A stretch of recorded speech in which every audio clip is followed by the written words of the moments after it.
or for so many different things. Everything we are doing in life is because someone told us to do.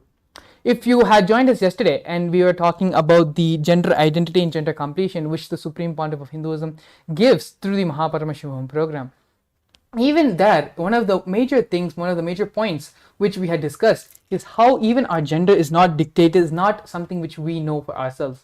If someone tells you you're a boy, you have to accept that you're a boy. Someone tells you you're a girl, you have to accept that you're a girl. These are societal conditioning, societal patterns which have been put into us by society. And so that is why everything which we don't have any completion in that. Either in our gender identity, we are not experiencing completion. And it's the same thing with life as well. Society tells you to go to school, society tells you to go to college, society tells you to get a specific job in a specific range, market, or workforce, professional life. Everything to you is dictated by society. At the maximum, they might give you a few options here and there, but the fundamental flow, the blueprint of your life is being given to you by society. And unfortunately, individuals, youngsters are not taught how to design their life, how to actually discover what is that they really want to do in life without a purpose. To put it in one simple word, life without a purpose. And so this is one of the many problems, one of the many things humanity doesn't know what to do. They're just so confused, not knowing what to do with themselves, not having a direction in life, not knowing what to do next. This is one of the major completions, one of the purposes of your life we're going to discover in the Paramashivam program, which Swamiji is going to be gracing us with today. Is going to be gracing us with all tomorrow. That was so beautiful, Mangala Maharaj. Now I think I should just skip the suspense and get into the real topic, which is training your brain to reflect the consciousness. That is the topic which we are going to be discussing about today. So Mangala Maharaj just explained about Adi Kailash and how the lifestyle and how the mission, the whole thing that Swamiji is reviving started in the Adi Kailash. How is that related to the topic that we are going to actually be looking into, which is training your brain into reflecting the consciousness itself, reflecting Swamiji, the ultimate, Paramashiva himself? Well, the Adi Kailasa, the source place which everything started manifesting from Swamiji himself, is one of the places that Kailasa directly is manifesting from, which is the Kalpa Vriksha, the banyan tree.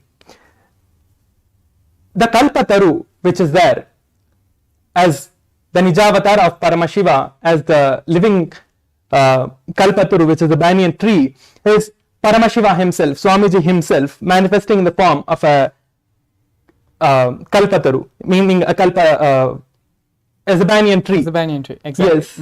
So that is the place which everything started from. So that is the ecosystem that is holding everything in Adi Kailasa. Now, what is the connection between that and this?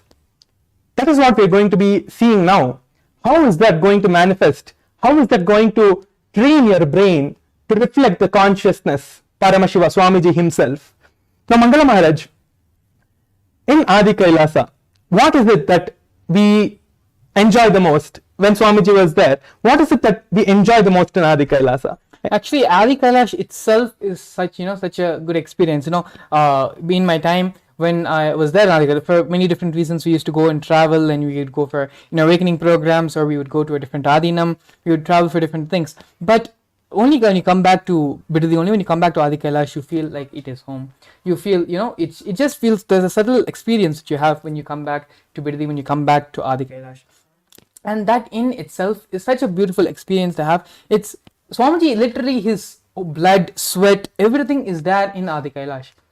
If you actually go and look through the Nithyananda, and you go through the history of Bidadi, history of the Sangha, you can see that even the Laughing Temple, the first kutir which was constructed, the first buildings which were constructed in Adi Kailash, Swamiji himself had put his own, using his own hands, his own blood and sweat was used in creating those places. He himself would not only put the bricks, even bake the bricks. He would get the mud, he would make it into clay, properly put it in the proper shape, and he would burn it in the whole night. He would put it for burning under the fire, on top of the fire, and he would even make the bricks.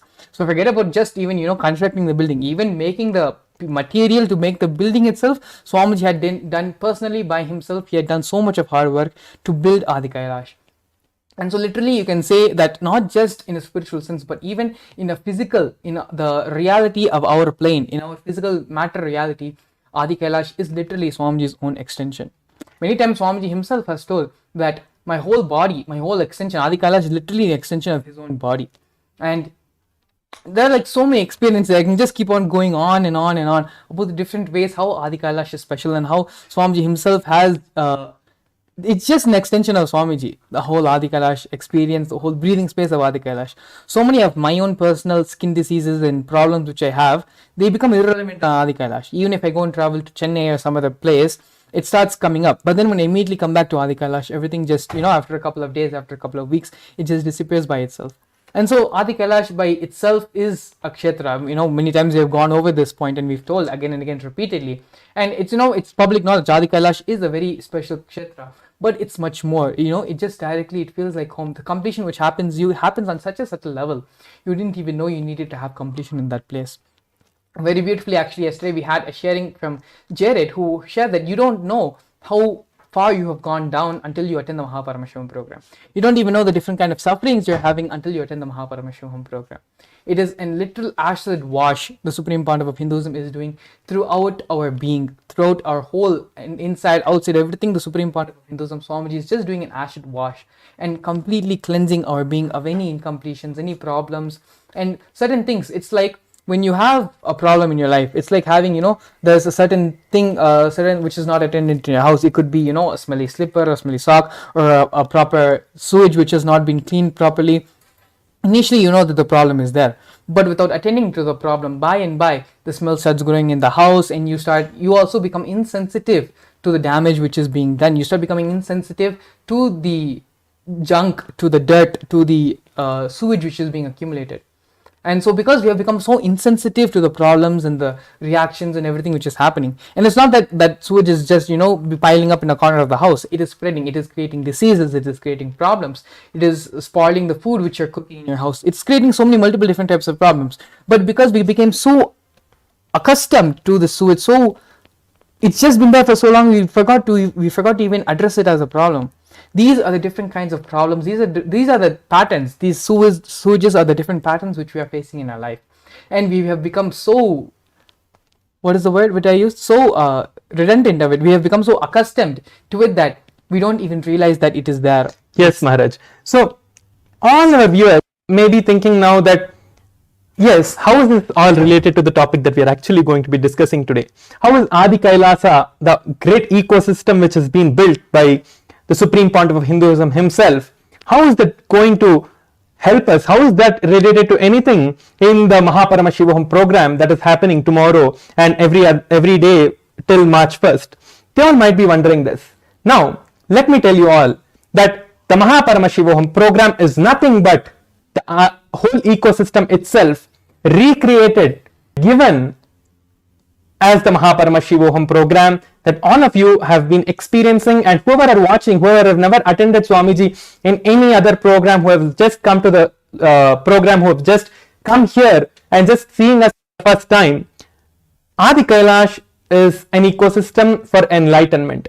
Anyone who is seeking for enlightenment, or even if not enlightenment, even if you are just seeking for a better life, even if you are just looking for, okay, I need some kind of a change in my life. If you see any of the kids these days, any of the teenagers, anyone, they might be just stuck in their life in so many different ways. They are stuck in so many different problems in their life. What is Adi Kailasha? Mangalaha Maharaj has so beautifully explained now. That ecosystem itself is manifesting in the Paramashivam program. And through the Paramashivam program, all of us are getting our brain trained. And the initiation that Swamiji is giving, that is what is going to awaken and reflect the consciousness, the Paramashiva Swamiji himself in all of us. So the training that we are getting is all the other things that we are doing in the program, like the yoga that we are doing and other processes, other kriyas, other meditations that we are doing in the whole day program, is all the training for that one experience, for that one reflection of Kailasa, of Paramashiva himself, Swamiji himself in all of us happening. That is what is the glimpse of the whole Adi Kailasa being given, the whole ecosystem manifesting in our life, in just the place that you are living. It's just Swamiji giving the whole enlightenment to you wherever you are, wherever you, maybe Swamiji is just like giving the whole thing to you and making you all experience that no one should ever miss. Swamiji is making sure of that no one even misses this in any circumstances of their life if they're not able to travel, because many people I've seen that in when the programs used to be conducted in Adi Kailash, so many people used to be able to not travel because they were not able to get the flight tickets, they were not able to get the visas, they were not, so many different reasons people used to not be able to travel. But now Kailasa itself, the Adi Kailasa itself, in all of your lives, wherever you may be, whoever have maybe before because of some obstacle you have not been able to manifest the Paramashivoham or Mahaparamashivoham or any of the inner awakening programs that was conducted by Swamiji himself in Adi Kailasa or any other Kailasa. Now it is coming to all of your place as Kailasa itself coming to all of you. Swamiji himself is coming to all of your homes and giving, like, the whole initiation itself is coming to you wherever you are. You don't have to do anything literally. You just have to come and be attentive and be present in the program in front of Swamiji when Swamiji is giving the initiation. That is all that you need to actually do. There is nothing else, and there is literally nothing else that you have to do. There is only just coming and being part of it and sitting in front of Swamiji and nothing else. There is nothing else that I have to tell that you have to do this, you have to do that, nothing. You just have to come and be part of the program, sitting in front of Swamiji, and the rest will happen by itself. The training your brain means just sitting in front of Swamiji. Just sitting in front of Swamiji to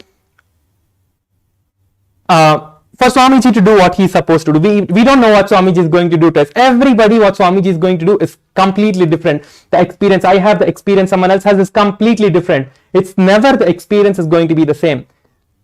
That is what you're going to experience in the Mahaparamashivoham program tomorrow. You're going to be getting trained and getting the consciousness itself of Paramashiva, Swamiji himself, reflected in your being.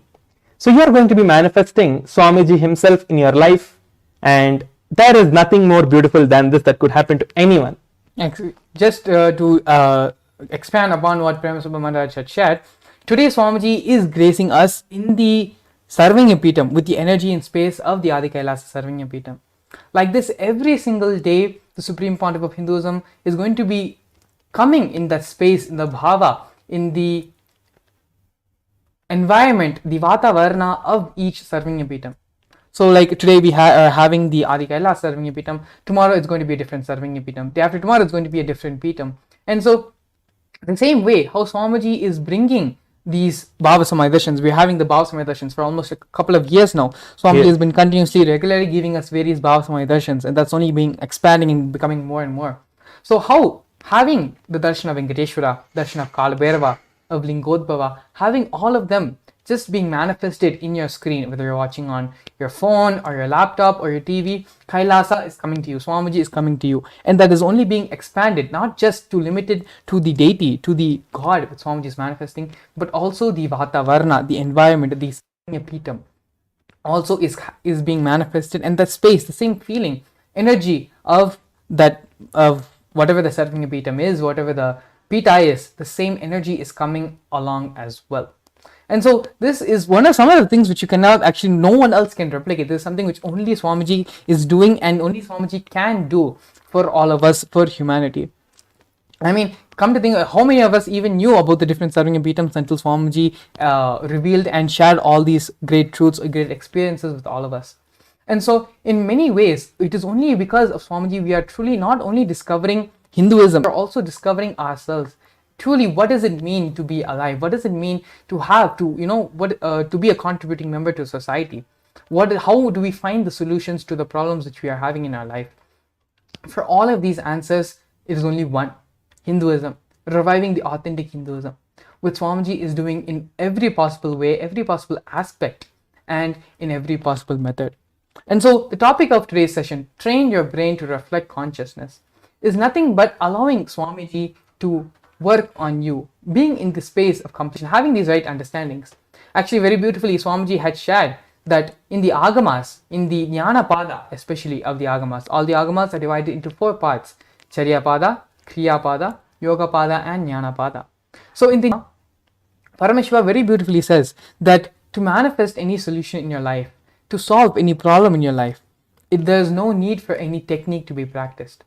Knowledge is solution. These are the exact words that Swamiji said. Knowledge is solution. When you have the right knowledge, naturally the solution will manifest. Naturally you'll come out of those problems. When it comes to fire, all of us have the understanding that if you touch fire, if you put your hand in fire, you are going to get burned. It is a simple knowledge. There is no technique which you need to do about it. There is no special seminar which you need to have about it. You simply know the fact fire burns. You put your hand in the fire, it will burn. It's a simple knowledge. It is the same way. Everything in life, when you have the right understanding, right context, you know why it is wrong for you, how it is going to damage your body, damage your system. Naturally, you will just, it's not even a question. No one has a question, do I go put my hand in fire or not? That no one does. Yes. You just, everyone, it's a simple, mutual understanding everyone has. Fire burns. The same way, certain cognition, certain thought current, certain action, it burns your inner being, it burns the system. It burns the Swamiji in you. And it is this understanding which Paramashiva reveals in the Agamas, which the Supreme Pontiff of Hinduism is decoding and explaining to all of us in the language that we understand for our modern era, for the age which we speak. In this language, the Supreme Pontiff of Hinduism is giving and translating it in a way from the Sanskrit and the great Tamil of the languages in which these truths have been recorded to the language which we understand and speak. The translation of it is being done by the Supreme Pontiff of Hinduism and is being beautifully presented to all of us in a way where we can understand and we can speak in the same language in the same way. So coming again, these are all just glimpses, and as we said yesterday as well, we can only do so much by speaking.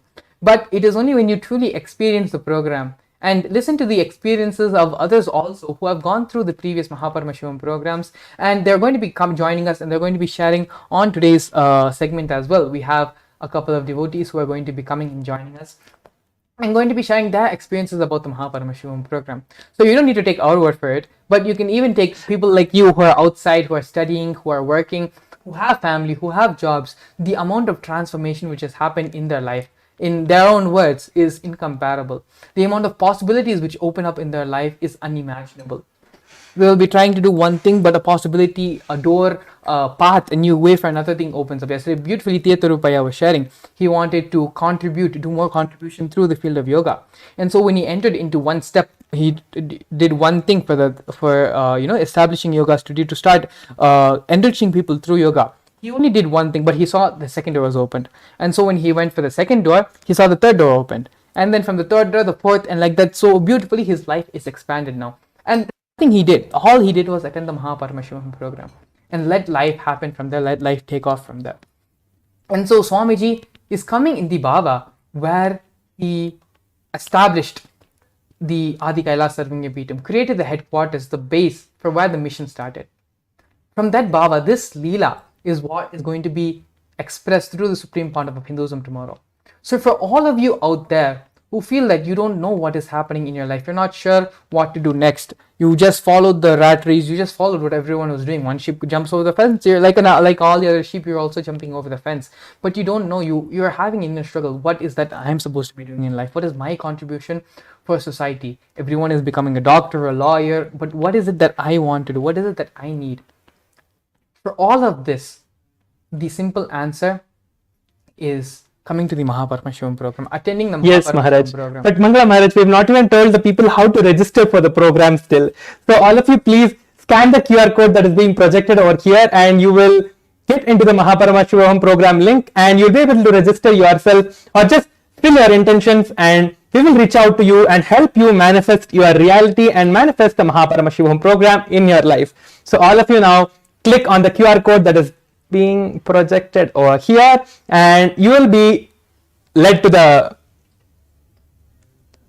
intention form link, and you can fill your intention over there, and just filling this intention is enough. And filling this intention means taking a decision towards the Paramashivam program. That's all it is. The moment you just decide and tell that yes, I am going to attend the Paramashivam program and I want the breakthroughs to happen in my life. So just the decision is enough. You will see that Swamiji is manifesting in your life and making all the things, any obstacle that you might be having, anything that you feel that you are having, this is my difficulty, this is the difficulty, maybe you're if maybe someone in your house might not be wanting you to attend the program that Swamiji is conducting, or anyone who is any obstacle that you might have, you might not be able to do anything in your life, and because of which you are not able to attend the program, you can fill the intention form and just let us know that you want to attend the program, and we will make sure to reach you and cause your Mahaparamashivoham for you and make sure that you are able to attend the Mahaparamashivoham program. So now you can just scan the QR code and you will be able to fill your intentions in the QR code. Yes, thank you so much, Professor Maharaj. Going on, talking about the Mahaparamashivam program. Alternatively, if you have not been able to scan the QR code, you can also just visit the website paramashivoham.org, and that will also lead you to the landing page where you can register and submit your intention to attend the program. Yes. We have a huge team of people who are waiting for you to come with your intention, and they are going to help you manifest the Mahaparamashivam program for you. So even here, you take one step towards Swamiji for attending this program. Swamiji is going to manifest in, even to make this program happen in your life, Swamiji is going to be doing it for you as well. Yes. And so with this, in the next segment of our program, we're going to be having some devotees to come and share their experiences which they've had of the Mahaparamashivam program in the previous batch. So stay tuned, don't miss their beautiful sharings where they're going to share how their life has completely taken a complete 180 and they're living a completely different life compared to the life they've been living before the program. So please stay tuned, we'll be back after a short break. A more intelligently connected world leads to a brighter future. An enlightened humanity leads to a better world. During the Mahaparamashivoham program, we help people to discover their superhuman possibilities and help them to find and achieve the true purpose of their birth by giving them the techniques, practices, and methodologies from the Vedagamas, the original source scriptures of Hinduism. The Supreme Pontiff of Hinduism is reviving the ancient original Vedas and Agamas in all its glory, in a user-friendly way for the modern mind. The Supreme Pontiff of Hinduism is transforming human beings into divine beings, reviving, initiating, and replicating the 463 powers from the Agamas revealed by Paramashiva. The Supreme Pontiff of Hinduism is not just giving solutions for every problem man faces, but is making them irrelevant to their lives by transforming human beings into divine beings. Listen. Any argument presented by your mind, body, your present reality to establish you are not Paramashiva, you are not omniscient, omnipotent, omnipresent. Anything presented to prove you are not Paramashiva is illegitimate. Decide this. This is super determinism. Understand? Anything you declare as illegitimate will lose power over you, will die in few days, few minutes, maybe in whatever few days it takes. It will not have power over you. Understand? This is the method for sudden enlightenment. This is the method for sudden enlightenment. It happens by the Shaktipada. Here Paramashiva is sitting to tell you all, you are Paramashiva, you are me, with Shaktipada and Shaktinipada. The Dvitiya Vijnasa Krama is an extensive and thorough yoga sequence to prepare your body to receive the experience being given by the Supreme Pontiff of Hinduism. Through the yoga, which is aligned as per the source scriptures laid down by Paramashiva and the Agamas, you break all the impossibility in your body and in turn break the very cognition of impossibility. The program leads you to go beyond your human frame and limiting human ideas, which prevents you from living your highest possibility. I will reach you wherever you are, whichever corner of the world you may be. I will reach you with enlightenment. Again I tell you, I am not here to prove I am God, I am here to prove you are God. Don't wait to become divine. Register now at paramashivoham.org. A more intelligently connected world leads to a brighter future.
नित्यानन्दं परमसुखदं केवलं ज्ञानमूर्तं द्वन्द्वातीतं गगनसदृशं तत्त्वमस्यादिलक्ष्यम् एकं नित्यं विमलमचलं सर्वदी साक्षिभूतं भावातीतं त्रिगुणरहितं सद्गुरुं तं Namami.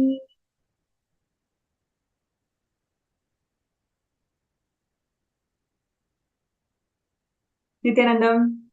I welcome all the participants to this most eventful Bhava Samadhi Darshan. The Nijavatara, the Supreme Pontiff of Hinduism, Bhagavan Nithyananda Paramashivam, manifesting today as Mahasadashiva Murti, gracing the whole world with his presence, with the Bhava Samadhi Darshan, empowering all of us to experience the superconscious mutation. I'm sure all the participants and viewers are having amazing time, especially the number of Bhava Samadhi Darshans for the last few months, how Swamiji is showering the whole humanity with his darshans and powerful satsangs, constantly inspiring us to make us realize that we are all Paramashiva, the inner divinity within us. So now today's segment is going to be one more interesting segment on the contributions of the Supreme Pontiff of Hinduism in gender equality. So before we get into the segment, we would like to share with all the participants that let us keep this space as interactive as possible. And if you have any questions, if you have any suggestions or comments, please feel free to use the MPSN group, the Paramashivam group in Facebook. So all you need to do is the QR code is being projected on the screen. So if you may scan the QR code using your mobile device, it will directly lead you to the MPSN group where you can post your comments, suggestions, and whatever you would like to hear from us, more from us, you can please post them there. And in the end of this segment, we're also going to be having a third eye scanning segment. So whoever is finding obstacles to manifest being part of Sarvanipita, or you're finding obstacles to manifest the Maha Paramashivam Season 2 program, you can request for a third eye scan, and that will also be scanned at the end of this segment. So, so how many of you are excited for this segment and looking forward to listen and know more about the the contributions of Supreme Pontiff of Hinduism in gender equality? You may feel free to post that in the chat or in the MPSN group. Yes. So today, before we get into the contributions of Swamiji in gender equality, the Tiruchengodu Saravanapeetham, one of the 21 kingdoms where Swamiji is the Guru Mahasannidhanam. So we'll be looking into how this whole Tiruchengodu Saravanapeetham was made, and mainly focusing on the humble beginnings of Kailasa. Today we know Kailasa as the first nation of Hindus, which is so historical. The plight of Hindus for the last 2000 plus years who went through brutal persecution, finally coming to the culmination where we all have the first nation, where the Supreme Pontiff of Hinduism is the sovereign and the constitutional authority guiding the whole humanity into the science of superconscious living. Today, Kailasa has established diplomatic relations with several nations in the world, and this, the policies of Kailasa is welcomed in global level, where it is actually being a trendsetter for approaching the world issues through the sciences, sacred sciences of Vedas and Agamas. And almost every week we have the Kailasa entering into diplomatic relationship with another country. And so many contributions and so many success of Kailasa nation we have been seeing. But how did this all begin? So that is what we'll be looking into the first part of the segment, which is the humble beginnings of Kailasa. Swamiji has time and again shared with all of us that it is always one person at a time and one being at a time. What we experience as Kailasa today, it is all because of Swamiji's hard work, 30 years of hard work, which is something unimaginable. As a single person, Swamiji has built this whole nation out of his sheer love and compassion for the humanity. Now, we'll look into a small video which actually talks about, or even shares where we can actually connect with the amount of hard work and the humble beginnings of Kailasa, how it all started, and what we are experiencing today as Kailasa's success is something unimaginable. But over the last 30 years, Swamiji's hard work is something we cannot even understand and recognize. So let's take a look at the video, which will actually where we can connect and understand Swamiji's hard work.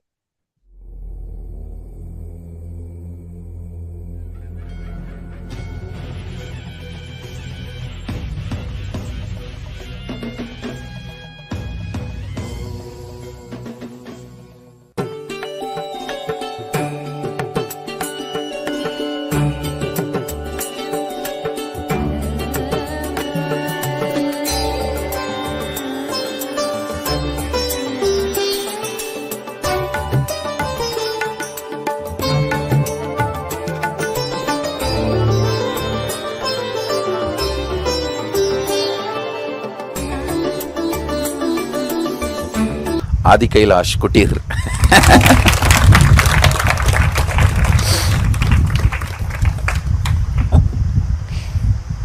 This is the first bed cum simhasan. In the night time I'll use this as a bed, and daytime I'll sit and bless the villagers or people who come for healing. And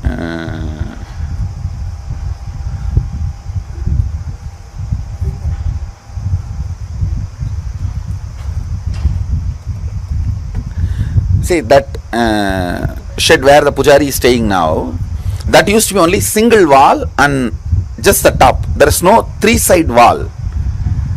So, but this building was there, which used to stay Pratap, the earlier owner. He used to stay.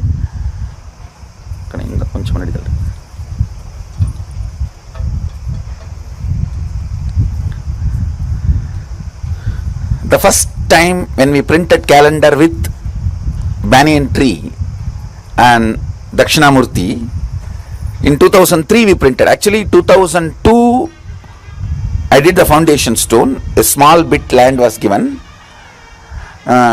These guys have already wanted to give, they committed to give. The registration process did not happen in 2002 because somebody was traveling in their family. The registration happened 2003, but the Bhumi Puja was done in 2002 with another one person who gave a small bit of land. And so foundation was laid actually in 2002 on Chitra Nakshatram and Namavasya. Now only we found out it was Chitra Nakshatram.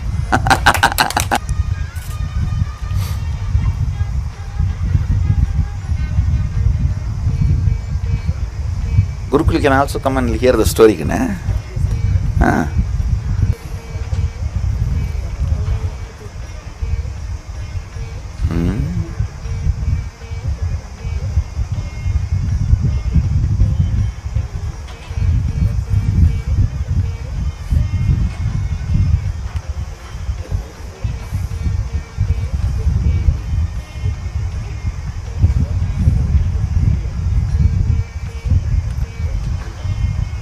See, first calendar we printed,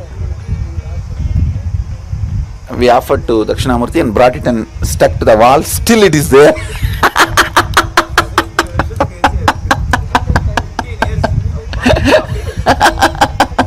Actually, Pratap had a high respect for me. So after he allowed me to start using this. He never stayed here. He used to stay only in that building. He shifted there.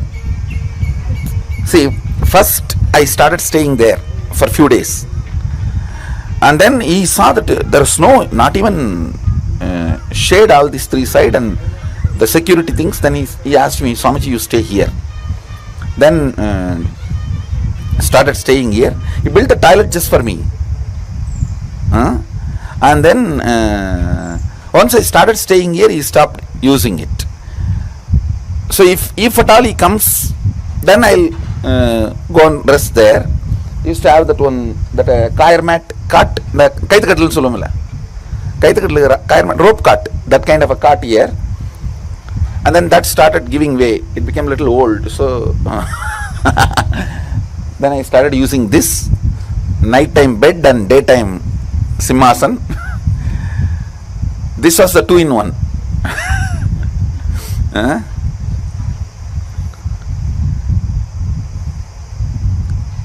And that time itself, what all I collected, the temple photographs, the book on organic gardening, you can see all that. See, the whole Sangha, I had a clear vision.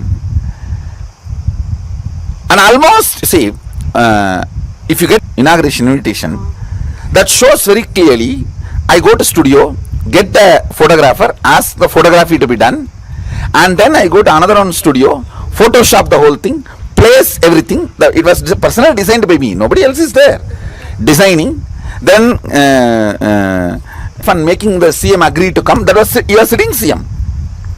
Inaugurated, we had 2 functions. One for Swamis, one for politicians. So sitting CM and ex-farmer CM both came. Video is there. Both of them came for inauguration. We have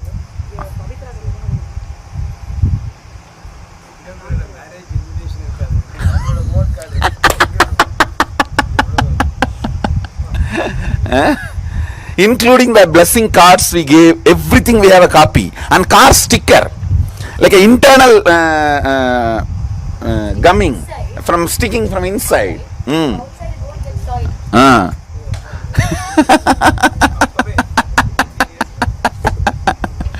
When we started, and where we get few hundred rupee and do a work, we get few more hundred rupee and do a work. That way of lifestyle, that way of functioning.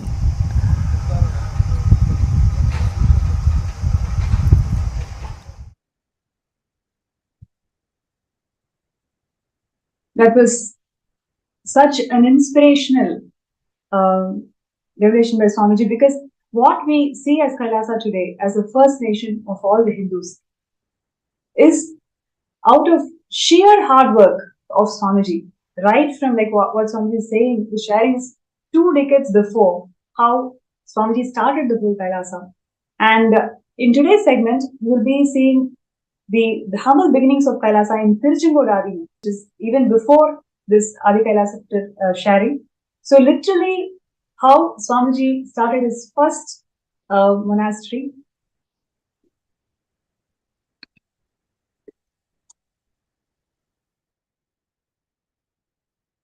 Yes, so this is the first ever Kailasa, and you can see here in 2001, 14th April, Swamiji inaugurating the Avati Palayam, and this land was donated by a devotee to Swamiji, who was guided by the divine. You can clearly see here how Swamiji is carrying the photos of the Guru and coming forward to inaugurate this historic place, the first ever Kailasa.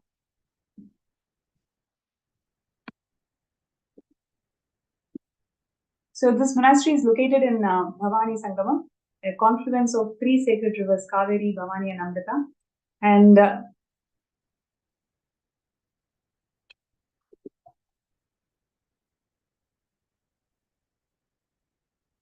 yes, you can see here literally Swamiji is organizing the entire monastery, and there are so many evidences of Swamiji maintaining a diary of each and every person whoever enters and receives healings from Swamiji. Swamiji himself used to note down their contact details, maintain their entire database, follow up and find out if they are healed, and then invite them for the next Homa. So this level of hard work Swamiji himself has put in to form the Kailasa to whatever it is today. And literally, you can see here the thatched roof of the entire monastery. One side is not even completed, right? So the whole Kailasa has this humble beginnings where Swamiji himself is involved in all this construction, and with a board, Ramakrishna Dhyana Petal, and Swamiji guiding all the devotees into the science of living enlightenment.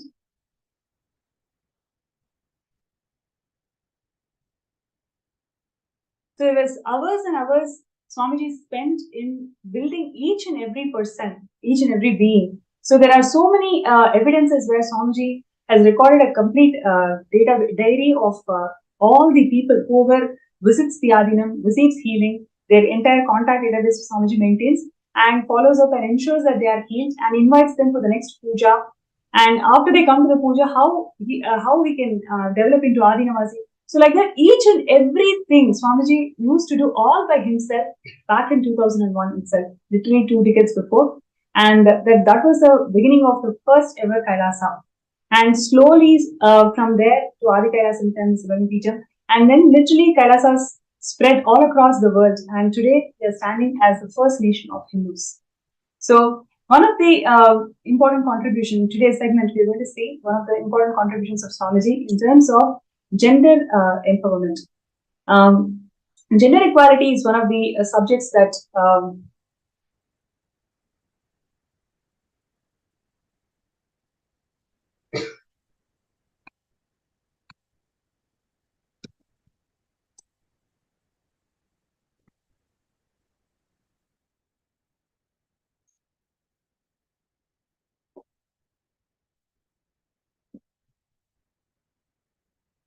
Yes. So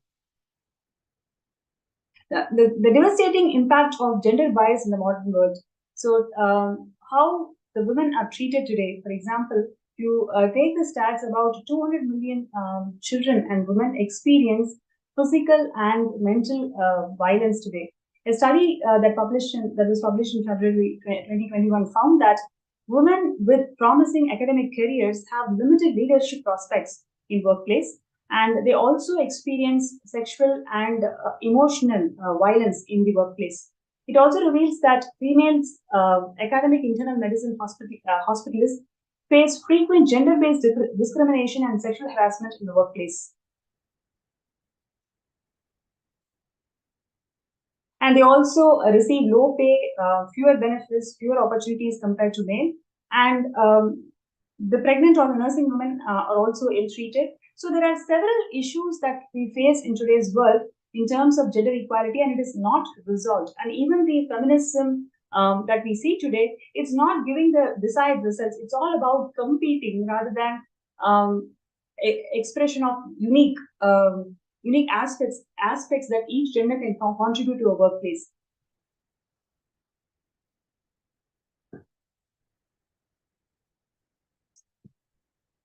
Now, let us take a few minutes to look into women in Hinduism, how women is treated in Hinduism. In Hinduism, women is the first guru, and Sadashiva says that Devi once asked, "If I see Guru and God both at one time, to whom should I bow down?" And Paramashiva says that you have to bow down to Guru, right? In Hinduism, Guru has the utmost importance because Guru brings God in our lives. Only by the grace of Guru, God happens in our lives, which is why Paramashiva tells us always bow down to Guru. And Hinduism, Mother is the first Guru. So this is how we worship feminine consciousness in Hinduism. And one of the other things which I also wanted to bring it out is the sacred verses in Adharva Veda. One of the things that Hinduism is always persecuted is about how the sacred texts in Hinduism are mistranslated and misquoted, that they have always discriminated women in terms of equality. That is how the mistranslated and misquoted text talks about women in Hinduism. But now in today's segment, we're going to see some of the shocking revelations of how women in Hinduism is always respected. So one of the things that I wanted to share is the sacred text from the Adharva Veda, which talks about girls should train themselves to become complex scholars and youthful through brahmacharya and then enter the married life. This is from Adharva Veda 11.5.18. See, we always hear that girls are denied education in Hinduism. That is how the Macaulay text and the intellectual persecution on Hinduism has always showed us that girls are denied education. But as per the sacred verses, girls should be trained into complex methodologies and they have to become scholarly.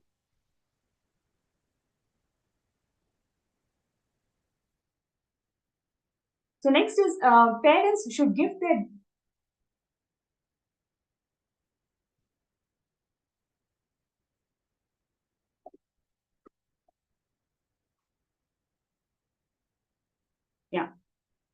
parents should give their daughter intellectuality and the power of knowledge when she leaves for the husband's home. They should give her wealth of knowledge.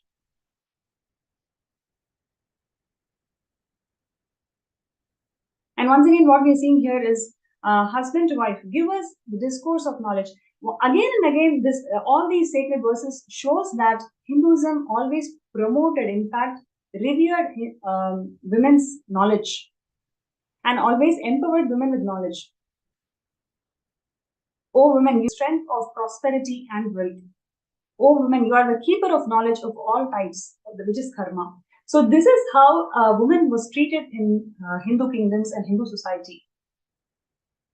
And more verses we are just sharing where it says that women is endowed with knowledge. And this is a very important verse. Would like to bring it to the attention of all the viewers. O groom, this bride is protector of your entire family May she dwell in your home for a period and sow seeds of intellect. See, there is a verse, mistranslated verse from Ekale textbooks, which talks about how woman is always under the shadow of a man right from her birth, whether it is a father or a brother or a husband, all the time she needs to be under the shadow of a man. So this is how mistranslated and texts on Hinduism portray such that women is experiencing a lot of discrimination in Hinduism, but in reality, the women after marriage, she is revered for the kind of knowledge that she brings to the family. Hey wife, become the queen and manager of everyone in the family of your husband. So this is how woman was treated after she gets married. I'm knowledgeable and you are also knowledgeable. If I'm Samaved, then you are Rigveda.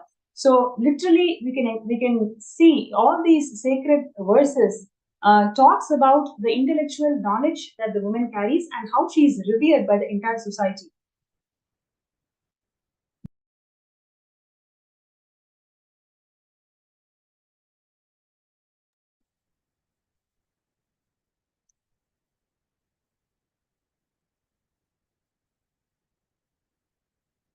So on one hand, we have seen so far that the intellectual knowledge of women in the society is revered. And next, we are going to see about how women as leaders, how they evolved as leaders in Hindu civilization.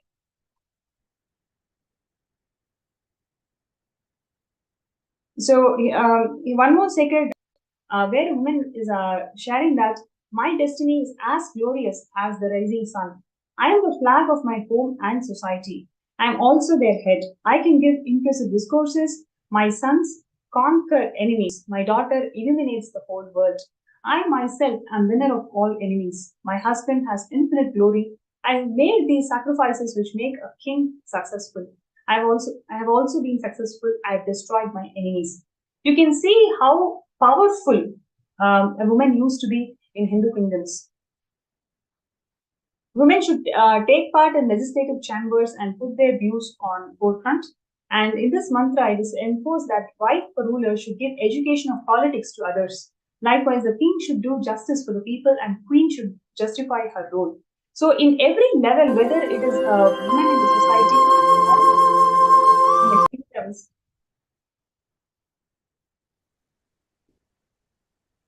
or a woman who's a ruler, in every level, woman is worshipped, revered, and respected for the knowledge and clarity that she brings to our lives. So this is how women used to be back in the days when Vedas and Agamas used as the constitution for running the entire Hindu kingdoms. And over the years, because of Hindu persecution, the first thing that the anti-Hindus did was completely they mistranslated and misquoted these sacred texts, where in a way that we started developing that hatred towards identifying ourselves as even a Hindu.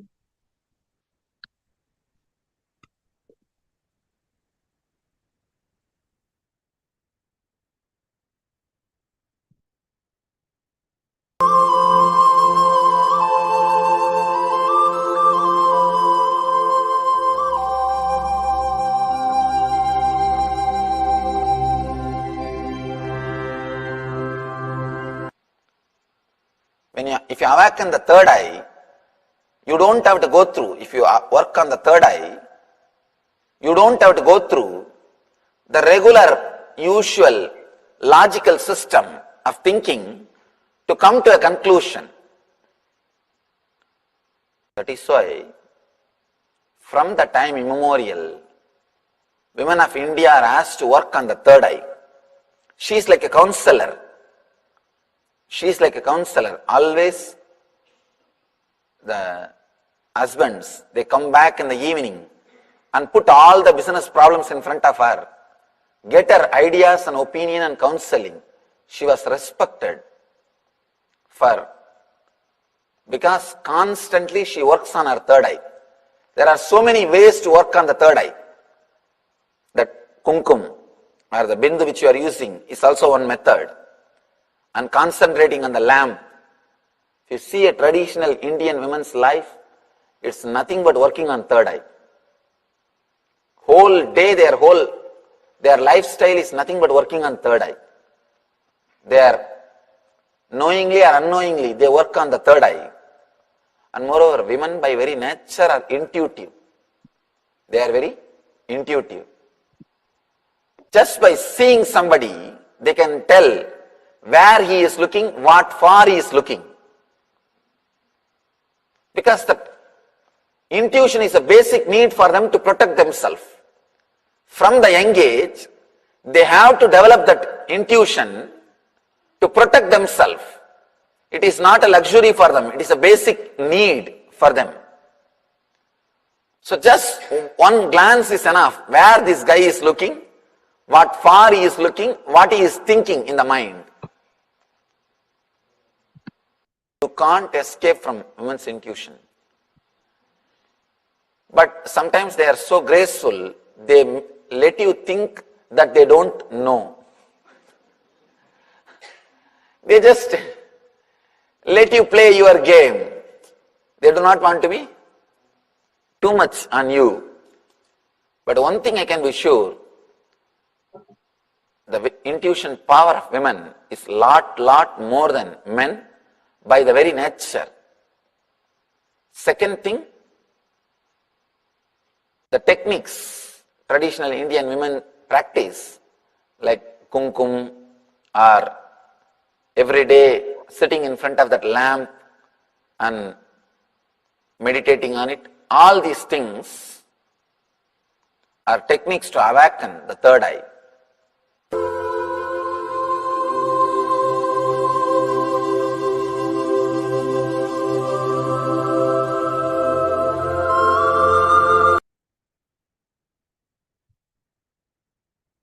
Now, let us also take a look at the Manusmriti, which is one of the most persecuted Hindu scripture, and how Manusmriti defines the roles and responsibilities and rights of women. As per Manusmriti, a daughter is equivalent to a son. In her presence, there is no question of anyone snatching away her right over property. The right is equal in father's property for both son and the daughter. Again, always we are used to the ideas that women is denied educational rights, women is denied of inheritance rights. So these were the common misconception and hatred that was spread because of anti-Hindu intellectual persecution that anti-Hindus did as an intellectual persecution to Hinduism. And now in this whole segment we'll be talking about the different Hindu laws which literally empower the Hindu women. A daughter alone has the right over personal property of her mother. That is one of the laws as per Manusmriti. And another law is, if a person has no kin survive, then his wealth be distributed equally amongst his brothers and sisters. If the elder brother refuses to give a due share to other brothers, then he is held culpable by law. So, in fact, if you are not going to respect women in the society, you are actually considered as a culprit. So, those relatives who rob away or thrive on wealth, property, vehicles, or dresses of a woman or her family are committers of sin.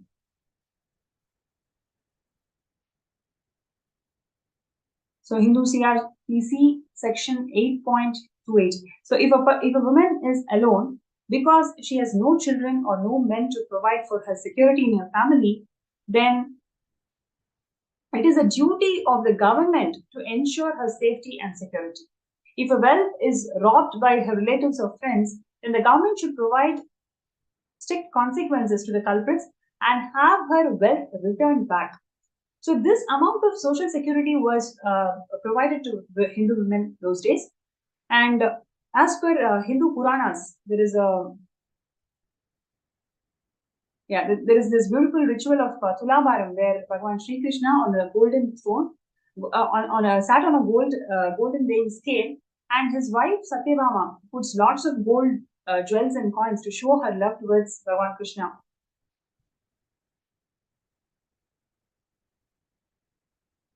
What this shows is that one angle to look at it is Devi Satyabhama had her own independent wealth and property apart from what she had shared with Bhagavan Krishna. And for more than 4,900 years, until British broke and changed the Hindu law of succession and inheritance, Hindu women had right to inherit their own wealth, property, and assets.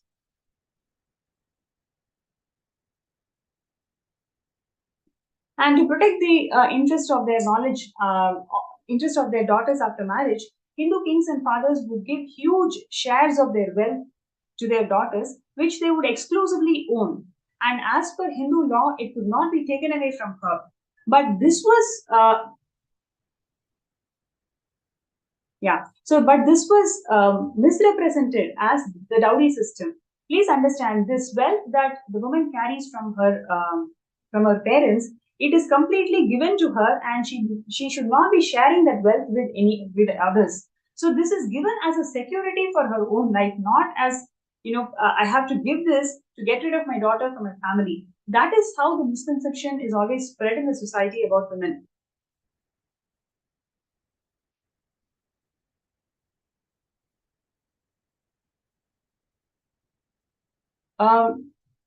Yes. So ensure that these women never weep out of sorrow. So even they cannot cry as per Hindu law. Please understand, women is revered, respected, and so much of security and protection is provided to women. The society that respects women is a heaven, and where women are denigrated, even the noble actions go waste. If you have a chaste woman in your life, either as a wife or as a daughter or as a sister, as any one relationship, I tell you, listen to this word. You will never have accidents. You will always be protected by all the unknown, unseen problems. A chaste woman, one chaste woman in your life, either as a sister or as daughter or as mother or as a wife, any one relationship, it can be any.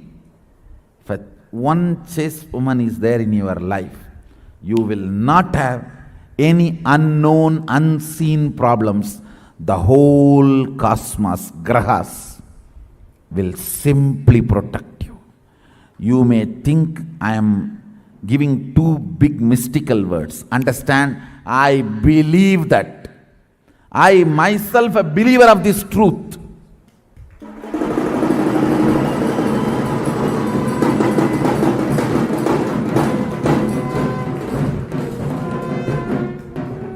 I myself a believer of this truth. The chastity of that woman. Let me define again the chastity. The achalatva dimension of consciousness manifesting in body and mind in all relationships is chastity. Man having the chaste women in their life, either as mother or daughter or sister or spouse or whatever, some relationship brings cosmic protection.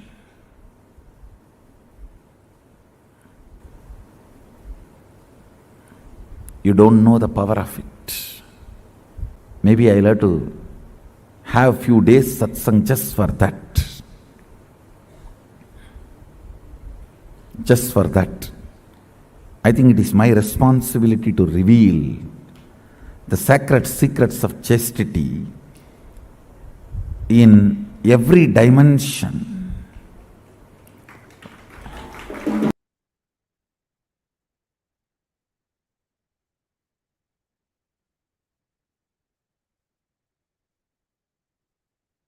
Yes. The Hindu law related to women assuming the role of a son in absence of male sibling. So he who has no son make his daughter in the following manner as an appointed daughter, Putrika, and the male child born out of her shall perform my funeral rites. Probably the most famous example of the appointed daughter is the incarnation of Devi Meenakshi herself. She took charge of father's kingdom and established her supremacy in all the Hindu kingdoms. Literally, she won 3 worlds before she penned Paramashivam in Kailasa. So, more examples of appointed daughter Putrika includes Queen Durgavati, Queen Ahilyabai, then Queen Avantibai,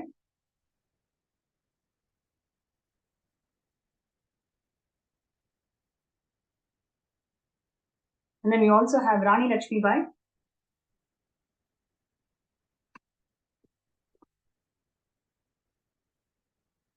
Yes, so far we have seen various aspects of how gender equality never existed in Hinduism, and especially the laws pertaining to how the Hindu society was governed always provided the necessary protection to Hindus, to Hindu women. Whether it and we have clearly seeing that the dowry system, the sati, and women are denied of education. Women are denied with inheritance rights. All these are blatant lies that's been spread in the society by the anti-Hindus.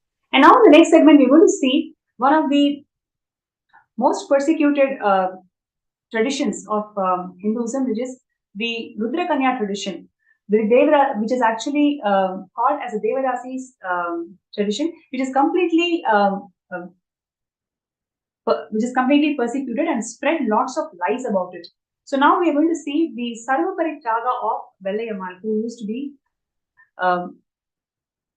dancer from the dancer in the Srirangam temple.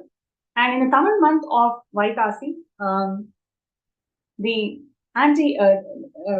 Alauddin Khilji, who was the Sultanate who sent his commander to literally destroy the entire Srirangam temple.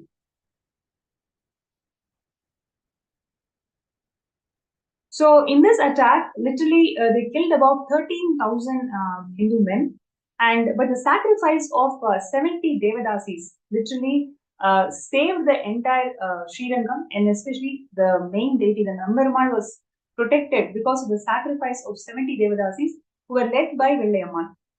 The army of the Sultanate looted the entire lot of gold from the temple, but they were not able to seize the main deity, which is Lord Ranganatha, Nambarmal.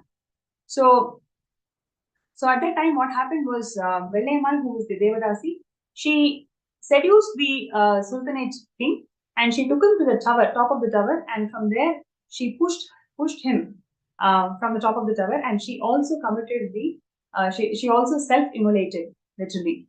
So, and the 70 Devadasis self-immolated themselves and literally burned the rest of the Sultanate army.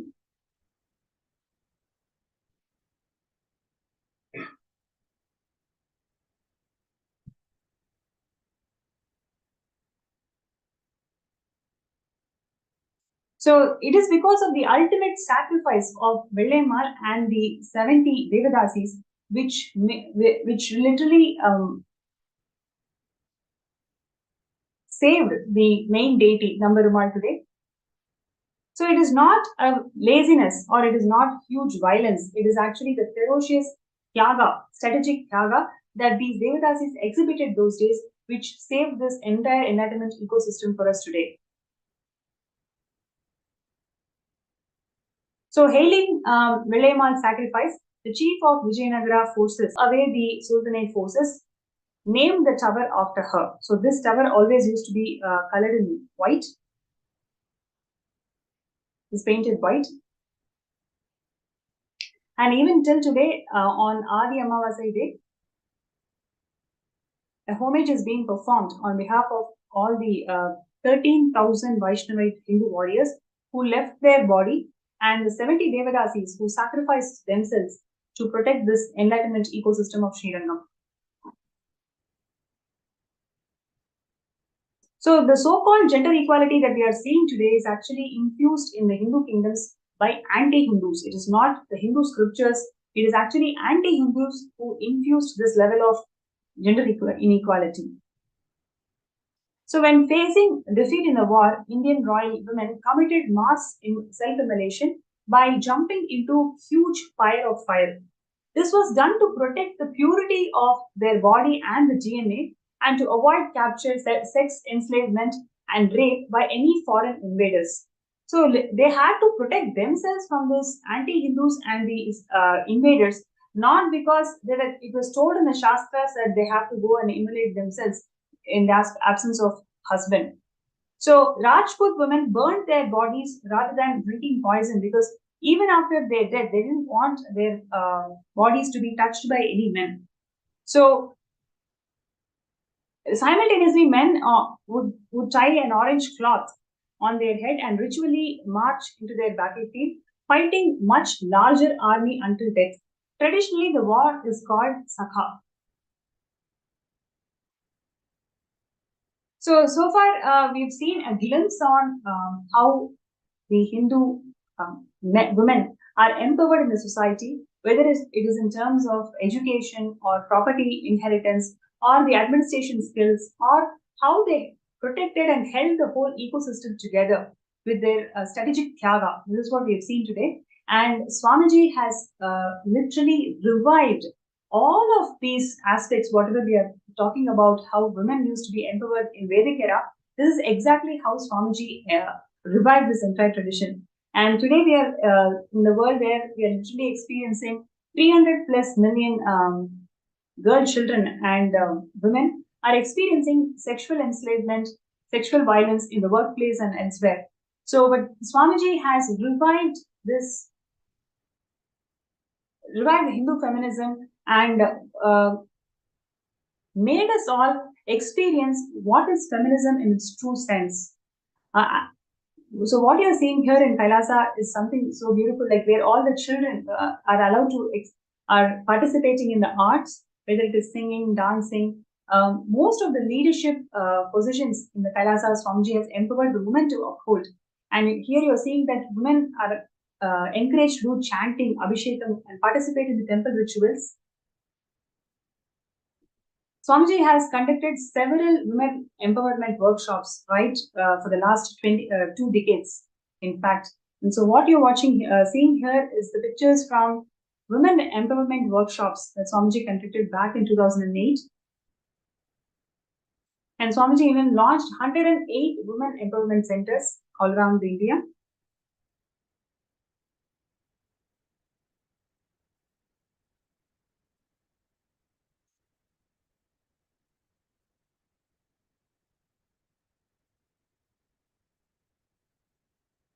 And Swamiji also introduced Nithyananda Grama Seva Yojana, where women from rural parts of India, they are empowered to self-sustain themselves.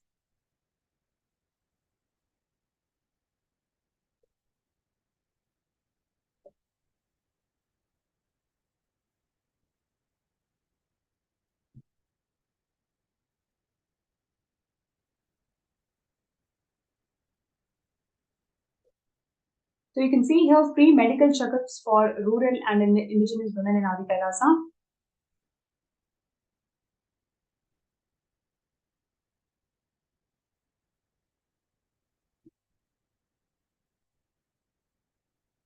So several such initiatives the Supreme Pontiff of Hinduism has established in the last 3 decades of bridging the gap in the society about gender intolerance and gender inequality. What you're looking here is the rural women empowered through job training in jewelry making and science of Rudraksha.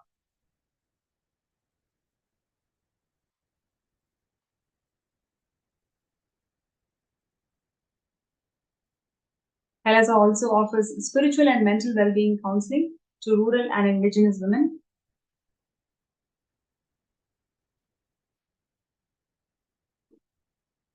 In addition to providing health assistance, medical camps for rural women.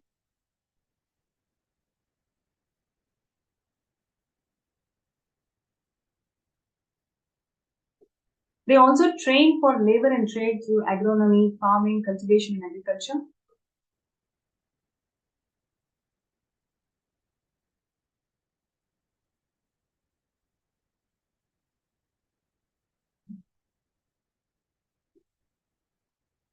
Kailasa has empowered the indigenous women through teaching them to perform Hindu rituals, temple administration, and training them in all temple sciences.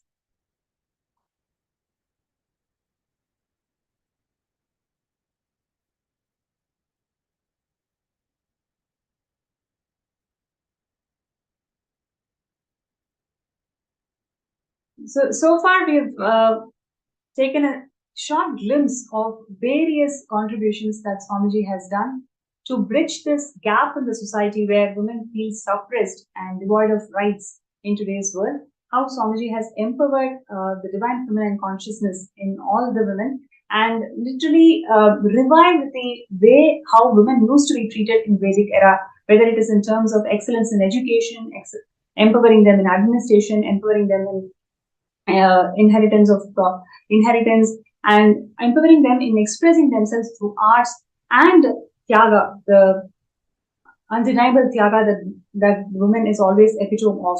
We're going to be having a speaker who's going to share her experiences of being in Kailasa as a woman, how she was able to overcome the gender inequality that she faced in society, and how Swamiji's teachings literally empowered her to discover who she truly is. So it is my pleasure to welcome Ma Durjati to the show today.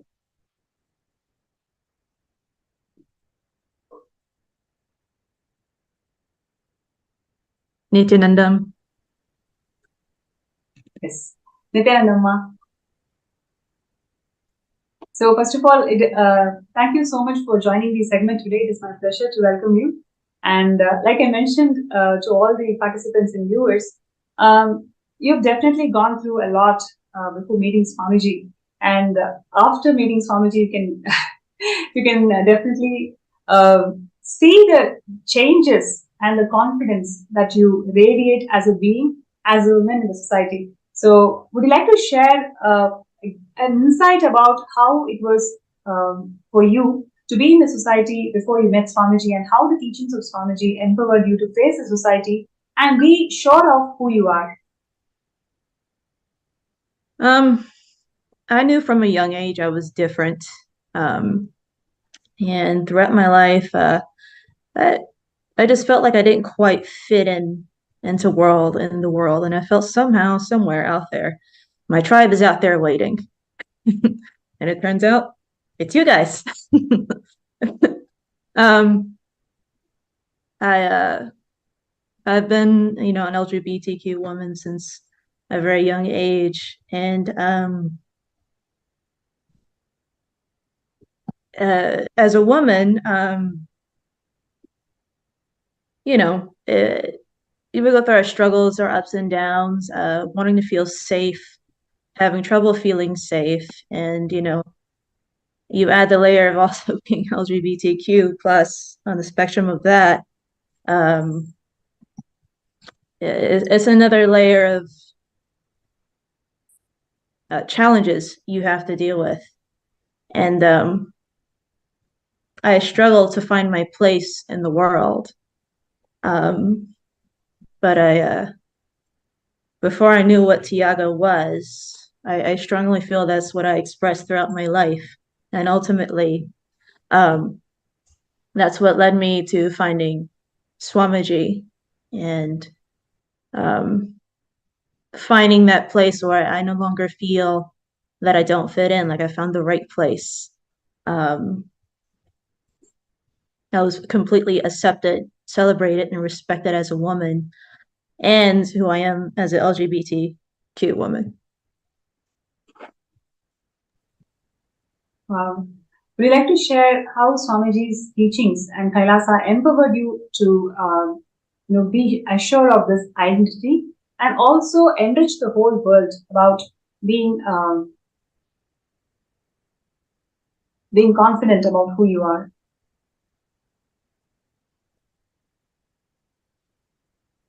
I watched when I first came to Swamiji, I found him on YouTube, and I found him by looking up Kundalini Yoga. But I also watched his videos about female empowerment and Hindu women, and that greatly to me. And I remember him speaking about him being transcendental gender. He was beyond gender as a Raja sannyasi. And I found that incredibly appealing. And I got the invite to be Adi Kailasavasi, Adi Navasi at that time.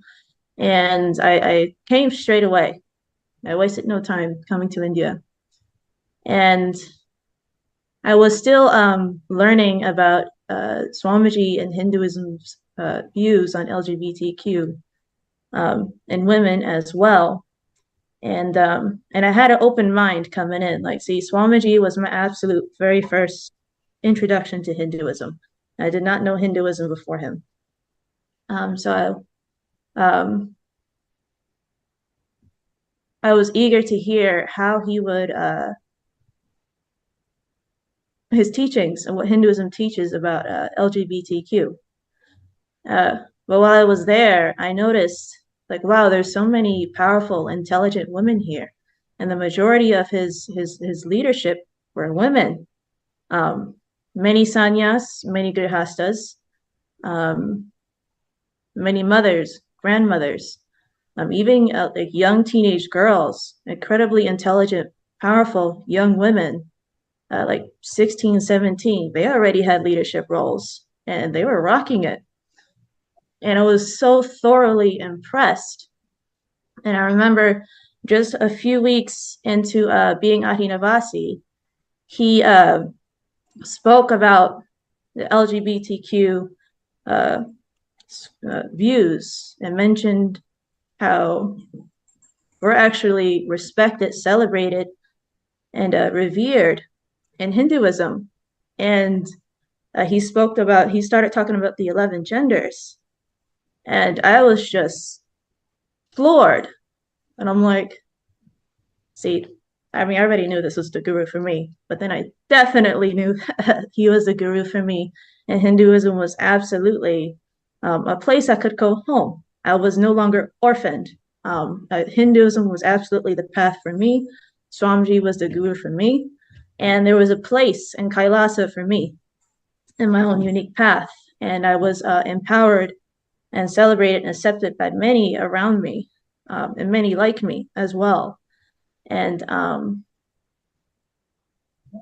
since becoming his disciple, I felt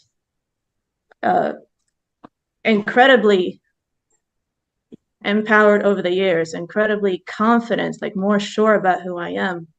And I also learned that I'm more than just, you know, LGBTQ. Like there's more. There's more layers to gender than what you read and learn about in society. There's more of a deeper spiritual aspect to it. So knowing that in Hinduism, there's 11 genders, like I learned more about myself. And it's been a beautiful journey of growth. And to be handheld by Swamiji himself in this journey, I feel more empowered than I've ever been in my life, for sure. Yes. Wow. Thank you so much for sharing your journey with Kailasa and Swamiji. And I'm sure there are so many more women out there who are looking for solution, who are looking for that self-assurance of, being confident about who they are and enrich the world with the intelligence, innate intelligence that they are endowed with. So your journey is definitely inspiring for all of us. And would you like to share about why do you see Kailasa as the only solution for the world, where especially we are experiencing more than 50% of the women experiencing sexual violence and sexual harassment in their workplace and in their families? From what I've learned being Hindu and everything Swamiji has taught, women are divine. Women are powerful. Like, Like the force behind the universe is feminine, you know, Devi, Parashakti. And there's thousands upon thousands and thousands and thousands of scriptures empowering women and sharing the importance of worshiping the divine feminine, completion with mother. Every step of the way, like Hinduism has always protected women, stood up for women, empowered women, even down to laws about inheritance, taking care of a single woman who does not have a husband or family and such. The Rudrakanya tradition. And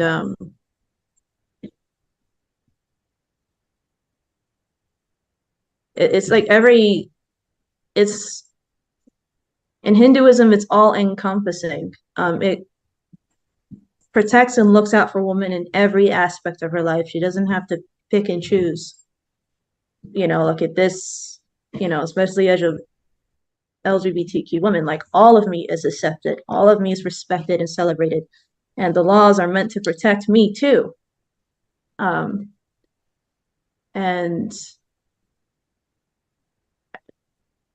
Hinduism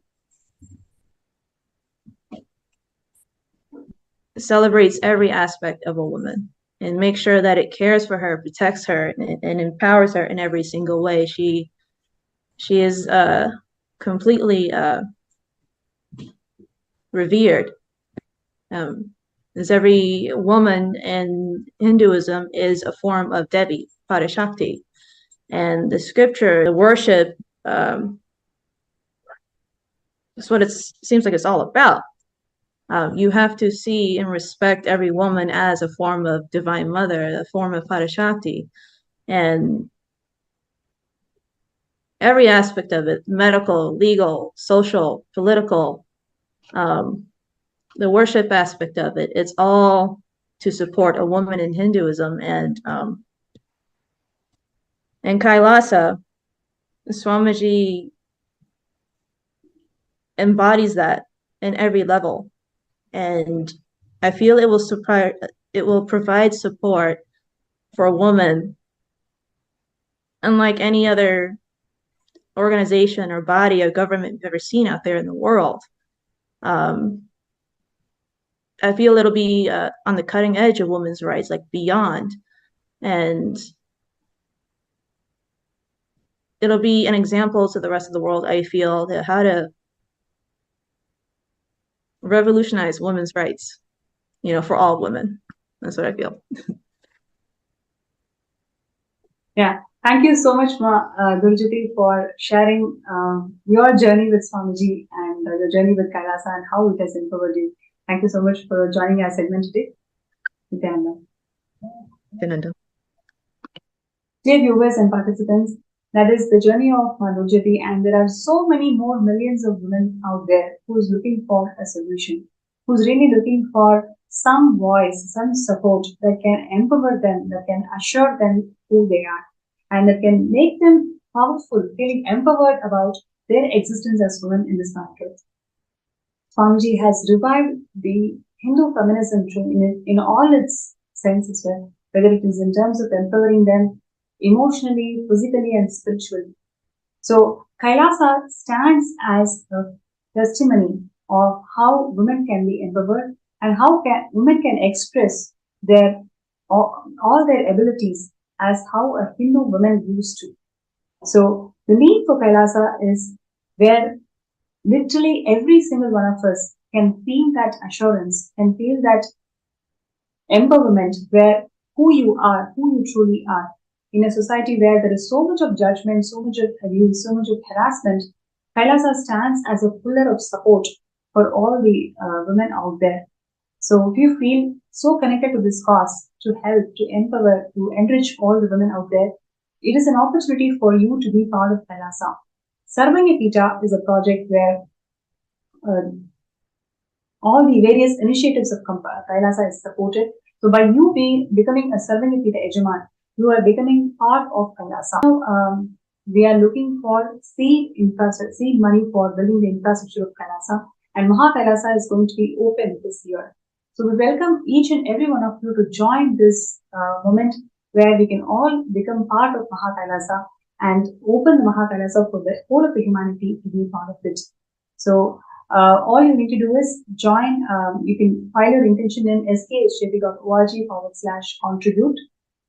So the intentions are being, the form is being projected on the screen. You can sign up for skshjp.org/contribute. And if you have the intention to manifest Sarvangiti Tejaman and for some reason you're finding a difficulty or an obstacle to manifest it, you may request for a third eye scan. So you can request a third eye scan in the MPSN group, the Paramashivam group, and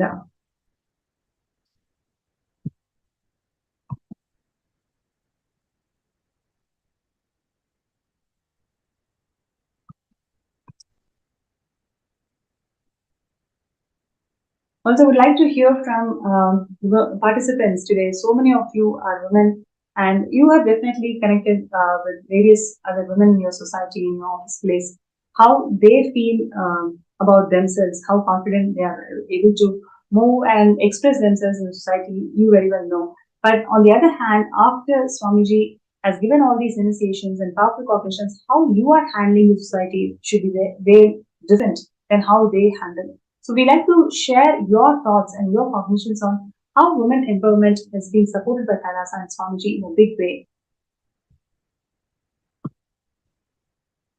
Also requesting all the participants, whoever would like to have a third eye scan, you can post that in the MPSN group.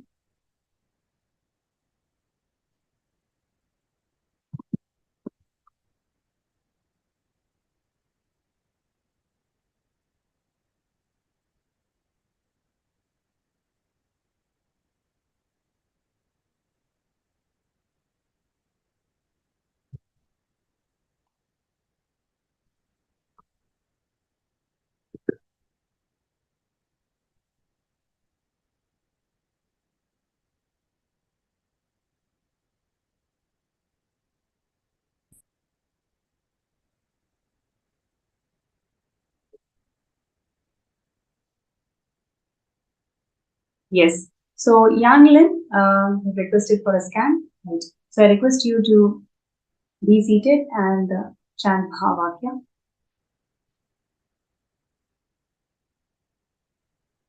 Om Nithyananda Paramashivam. Om Nithyananda Paramashivam. Om Nithyananda Paramashivam.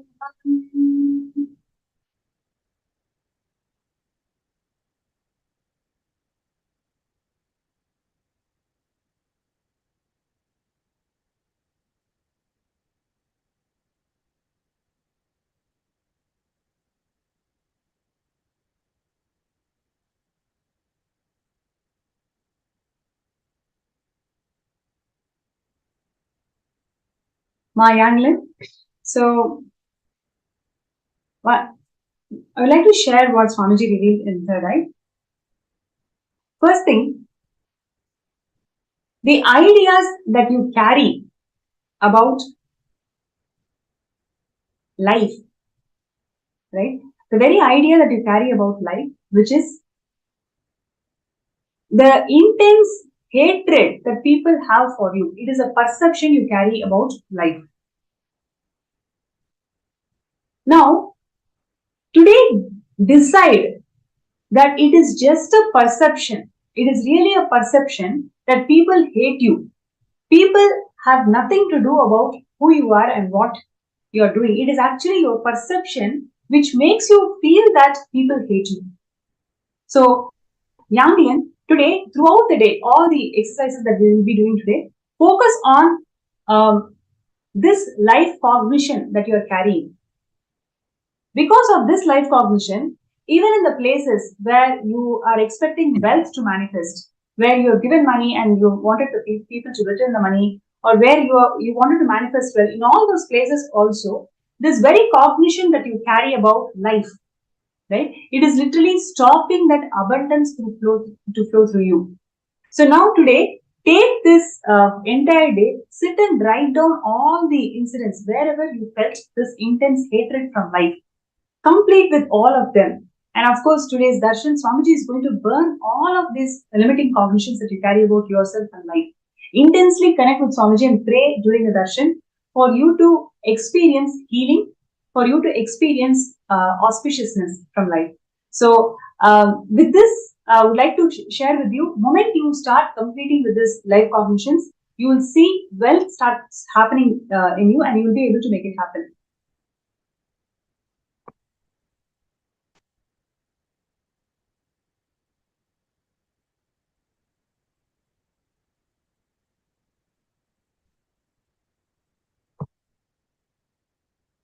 Yes.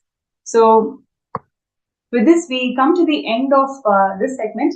I encourage and request all the participants, even if you have the intention to become a Sarvingapita Yajaman, but you don't know how to manifest, all of you need to understand that you need to take the first step. Just you taking that first step, Swamiji is going to take million steps for you to manifest this reality for you. So requesting everybody, all the participants and viewers, decide to be part of this Kailasa nation, which is going to solve so many global problems that we are facing in the world today.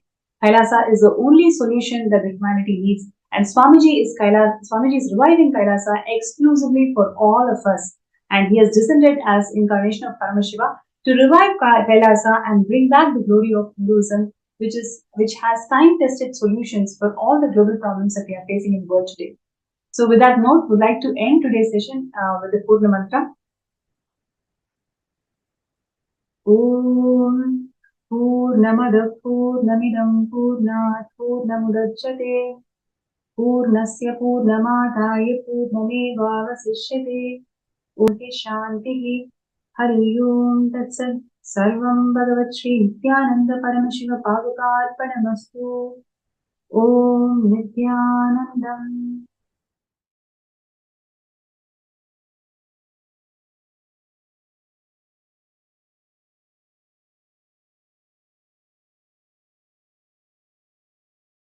Participants that are eagerly awaiting, today's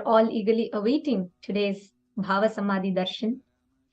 All of us are going to be bestowed with the darshan of Mahasadashiva Murti.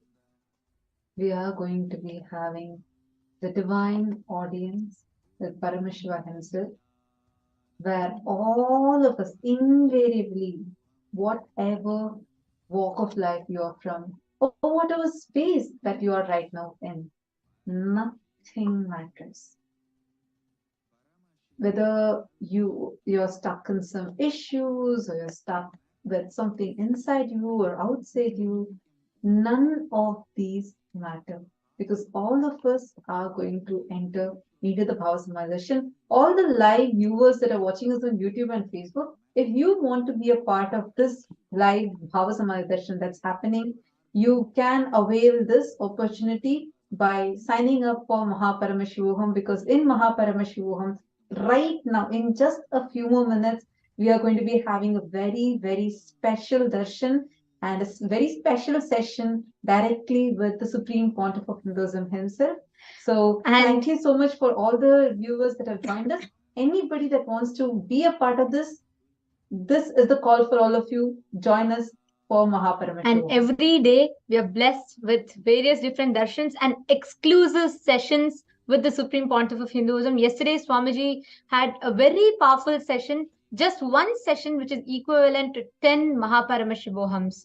And Swamiji simplified one of the most complicated concepts about Hinduism and some of the most complicated things about Hinduism. Swamiji gave it in the most simplified, most practically applicable method to all of us. So do not miss these exclusive sessions. I know there are so many of you out there wanting to be a part, so do not miss it. Please sign up and you all can join us.